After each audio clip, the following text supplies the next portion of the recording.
گفت و شنید، bargaining, give and tax کا جو آپشن ہے اس کو بند کر دیا ہے۔ عمران خان صاحب کے لیے پہلے بھی نو انٹری کا بورڈ لگا تھا، اب بھی نو انٹری کا یہ بورڈ ہے وہ موجود رہے گا، اور اس کے لیے سب سے امپورٹنٹ رول پلے کیا ہے سفرا کی اس میٹنگ نے جو عمران خان صاحب اور پی ٹی آئی کی خواہش کے اوپر ہوئی تھی اسلام آباد میں، اور آسٹریلین ہائی کمیشن کے آفس میں ہوئی تھی، اور اس تقریب کے اندر امریکہ سمیت مختلف یورپی ممالک کے سفیر موجود تھے، اور بتایا جا رہا ہے کہ اس میٹنگ کا اعلیٰ سطح کے اوپر سخت ترین نوٹس لیا گیا ہے۔ اور اس حوالے سے ایک رپورٹ ہے جو ایکسپریس ٹربیون میں شائع ہوئی ہے، اور یہ رپورٹ بھی بہت ہی زیادہ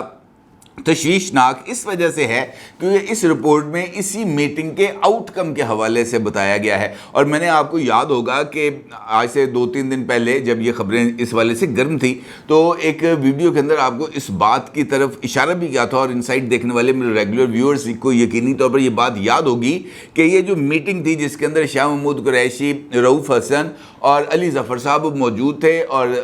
یہ جو سفراء تھے یہ بھی وہاں پر موجود تھے، تو یہ پہلی میٹنگ تھی جو انٹرنیشنل کمیونٹی کے ساتھ ہو رہی تھی، اور اس میٹنگ میں مختلف سفیروں کے ساتھ ان کے جو نوٹس ٹیکر تھے وہ بھی موجود تھے۔ اس کا مطلب یہ تھا کہ اس میٹنگ میں ہونے والی تمام تر گفتگو کو نہ صرف ریکارڈ کیا جانا تھا بلکہ ان نوٹس پر مشتمل رپورٹس یعنی سائفرز تیار کیے جانے تھے، اور پھر یہ سائفرز تو وہ تمام سفیروں نے اپنے اپنے ممالک میں بھجوانے تھے، اور اس کے اوپر ان سائفرز کے اوپر جو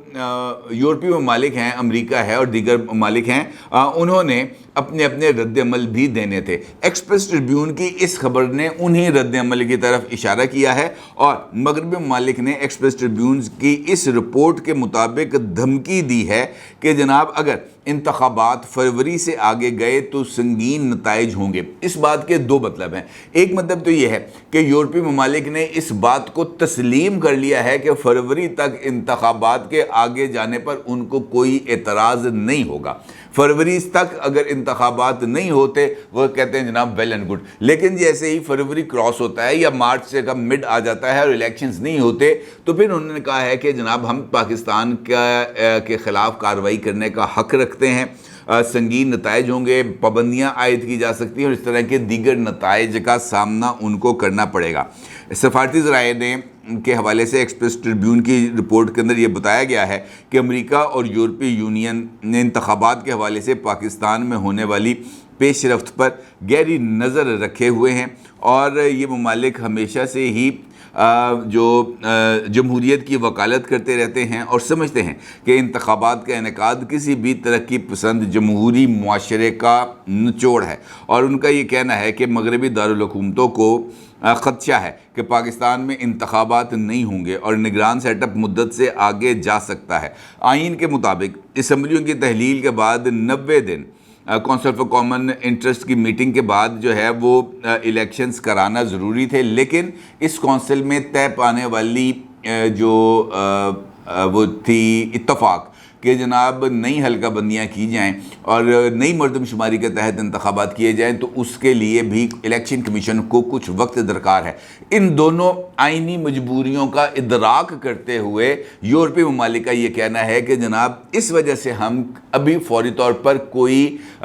جسے ہم کہہ سکتے ہیں کہ اگریسو رسپانس نہیں دے رہے، لیکن فروری سے اگر آپ نے یہ لائن کو کراس کیا تو پھر اگریسو رسپانس آئے گا۔ اور اسی رپورٹ میں اس بات کا بھی ذکر کیا گیا ہے کہ امریکی سفیر کی جو ملاقات ہوئی تھی، یعنی ڈونلڈ بلوم کی جو ملاقات ہوئی تھی چیف الیکشن کمشنر سے، اس ملاقات میں بھی انتخابات کے حوالے سے بات کی گئی تھی، اور امریکی سفیر نے الیکشن کمیشن کو یہ بات باور کرائی تھی کہ انتخابات کو کرانا آپ کی ذمہ داری ہے، اور ان انتخابات میں التوا کو کسی بھی صورت کسی بھی غیر آئینی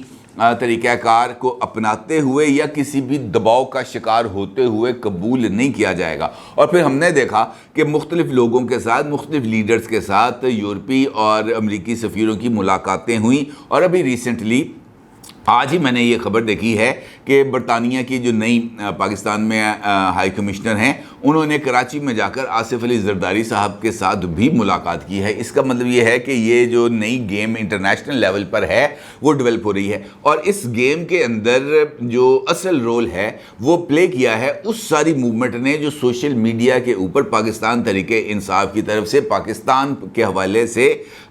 غلط سلط جو رپورٹیں ہیں وہ شائع کر کے اب بنائی گئی۔ اب اس کے نتیجے میں یقینی طور پر کچھ رد عمل تو آنا ہے۔ یہ ممکن نہیں ہے کہ آپ پاکستان کے انٹرنیشنل لیول کے اوپر جو تعلقات ہیں ان کو خراب کرنے کی کوشش کریں اور سب لوگ آپ کو تھپکی دیں، ممکن نہیں ہے۔ یہ آپ یہ سمجھیں کہ اس بات کا تو جواز ہی پیدا نہیں ہوتا۔ اور اس کے ساتھ ساتھ جو ایکٹیویٹیز ہیں ریاست کے اندر بیٹھتے ہوئے وہ بھی بہت زیادہ شدید ہیں، اور یہ بات بھی اپنی جگہ پر حقیقت ہے کہ پروجیکٹ عمران خان کے اندر نہ صرف پاکستان کی اسٹیبلشمنٹ انوالو تھی بلکہ اس کے اندر ہماری بیوروکریسی اور جوڈیشل بیوروکریسی بھی اس سارے پروسیس میں انوالو تھی۔ اب پروجیکٹ عمران خان کی ناکامی کا اسٹیبلشمنٹ کی طرف سے تو اعتراف کر لیا گیا، بیوروکریسی نے بھی چونکہ عمران خان صاحب کے ساتھ 3 سال 7 مہینے اور 21 دن کام کیا، اور انہوں نے دیکھا کہ نہ بھی اس بندے کی تو خود اپروچ کیا جو ہے وہ سبز ڈائری کے اندر لکھے ہوئے جو ٹوٹکے ہیں ان کو پڑھ کے جو ہے وہ حکومت چلاتا تھا، تو دوری اختیار کی، غلطیوں کا ادراک ہوا۔ لیکن جو جوڈیشل بیوروکریسی تھی اس میں شاید ابھی بھی عمران خان صاحب کی محبت باقی ہے۔ اور پچھلے دنوں جب یہ سب کچھ ہوا تھا تو آپ کو یاد ہوگا کہ ایک ویلاگ کے اندر میں نے آپ کو یہ بات بتائی تھی کہ چیف جسٹس عمرتاب بندیال صاحب کو میرا یہ ماننا ہے کہ اور انفارمیشن بھی ہے میرے پاس کہ یہ پیغام دے دیا گیا ہے کہ جناب یہ آخری دن ہے، آرام سے گزاریں، اس سے زیادہ آپ کو جو ہے نا وہ آگے بڑھ کر لمبی ہٹیں مارنے کی ضرورت نہیں ہے، کیونکہ اس کے بعد آپ نے آخرکار اننگز کے اختتام کے بعد اسٹیڈیم میں ہی جانا ہے، اور وہاں پر پھر آپ کے ساتھ ثاقب نثار نہ بنے، مطلب سیدھی سی بات انہوں نے یہ کہہ دیا کہ جناب ثاقب نثار نہ بنے۔ اور پھر یہ جو چھٹی پہ جانا ہے جناب عمرتاب بندیال صاحب کا، یہ بھی بہت ہی زیادہ معنی خیز ہے۔ میں نے آپ کو بتایا کہ جس طرح کی ٹائمنگز ہیں، ان ٹائمنگز میں عمرتاب بندیال صاحب کا رخصت پہ جانا اس بات کی طرف اشارہ کر رہا ہے کہ عمران خان صاحب کو وہ چاہ کر بھی اس وقت کوئی ریلیف دینے کی پوزیشن میں نہیں ہے، اور اگر وہ ریلیف نہیں دے پاتے تو اس کا مطلب یہ نہیں ہے کہ وہ ریلیف نہیں دے سکتے تھے، اس کا مطلب یہ ہے کہ وہ ریلیف دینے کی پوزیشن میں نہیں ہے۔ اس بات کو آپ ذرا سمجھیں کہ ریلیف دینا اور بات ہے، ریلیف دینے کی پوزیشن میں نہ ہونا یہ ذرا ایک مختلف بات ہے، کیونکہ ان کے اوپر بھی اب جو ہے نا وہ لگ گیا معاملہ۔ اور اس ساری سچویشن میں جو مختلف اطلاعات ہیں وہ بہت زیادہ سنگین ہے۔ جس طریقے سے میں نے آپ کو بتایا کہ آج صبح سے ہی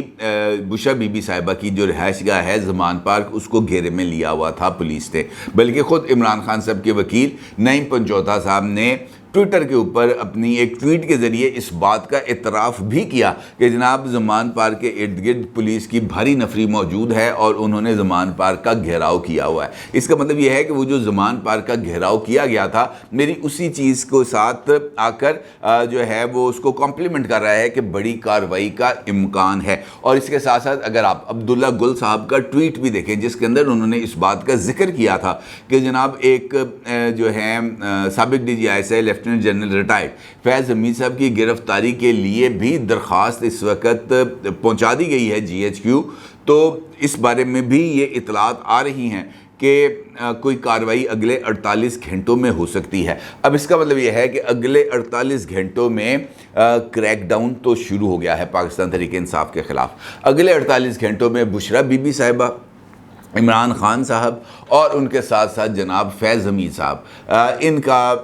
ان کے خلاف جو ہے وہ بڑی کارروائی کا امکان پایا جاتا ہے مبینہ طور پر، ممکنہ طور پر۔ اب یہ کارروائی کس نوعیت کی ہوگی؟ کیا ان کو کسٹڈی میں لیا جائے گا، گرفتار کیا جائے گا، انٹروگیٹ کیا جائے گا، یا ان کو صرف کسٹڈی میں لے کر کویسچن آنسر کا سیشن کر کے واپس گھر جانے کی اجازت دے دی جائے گی؟ یہ ایک مختلف سینیریو ہے۔ البتہ یہ جو سائفر ہے یہ بہت ہی زیادہ خطرناک قسم کی سچویشن اختیار کر رہا ہے، کیونکہ با اختیار، باخبر اور ریاستی ادارے اس بات پر قائل ہیں کہ عمران خان صاحب کی سائفر کیمپین، یہ جو ایکسپریس ٹریبیون کی اس رپورٹ تک آنے کا مطلب یہ ہے کہ یہ سب کچھ ایک ہی تسبیح کے دانے ہیں، ایک دوسرے کے ساتھ جڑے ہوئے ہیں، اور ایک اور منظم سازش ہے جو پاکستان کے خلاف کی جا رہی ہے۔ اپنی رائے کا ضرور اظہار کیجیے گا۔ آپ کو بہت شکریہ۔ اللہ حافظ۔